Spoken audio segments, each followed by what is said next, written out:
It's not breakfast without these. Hash browns, that is. If you were to travel to any place that serves breakfast, among the tens of thousands of diners, drive-ins, and well, you get the picture. There's nothing more American than potatoes for breakfast, and boy, we love our hash browns. Whether it's deep fried, country fried, shredded, or in a casserole, potatoes in just about any form will hit the spot. So let me show you my take on America's favorite, the hash brown. Please take the time to hit the like button and subscribe if you haven't already. I have here a bag of thawed, shredded potatoes, to which I'll add the spices and a pinch of salt. The next two ingredients, you can add just about any pepper or cheese you like. As long as it melts, it should be fine. Don't cut the onions and peppers too big, of course, because it makes it more crumbly to flip. Add the melted butter and the cream of chicken soup. Store brand soup can be substituted here. Just check the salt content.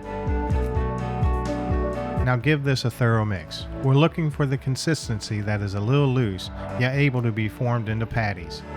The biggest reason to love these hash browns is the multitude of ingredients one can add. This is where you can make these your own, your family's favorite.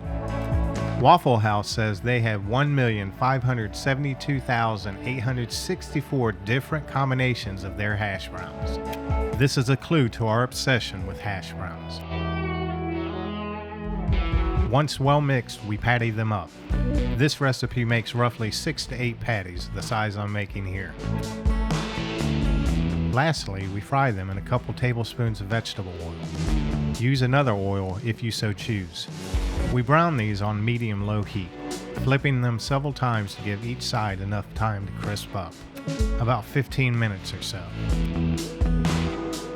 These don't take long, but you don't want to rush them. They can burn. These are well worth the wait.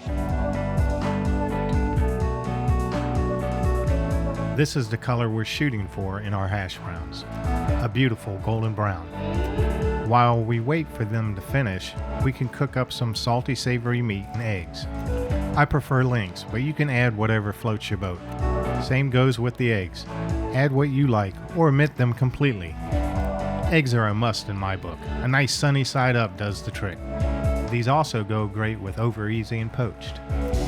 If you're a fan of hash browns, I'm sure you're going to love these. These are a meal unto themselves, bringing a nice crunch and a somewhat creamy inside with peppers, onions, and cheese. What's not to love?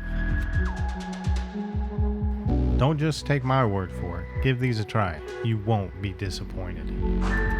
There's almost no limit to the possibilities you can achieve if you take the time to experiment. Your family and friends will love you for it. If you enjoyed this video, take the time to check out the next video, Cajun Chicken Alfredo. It's a dish we're sure you'll like. A link will be in the description. As always, please like, subscribe, and share. And until next time, please take care.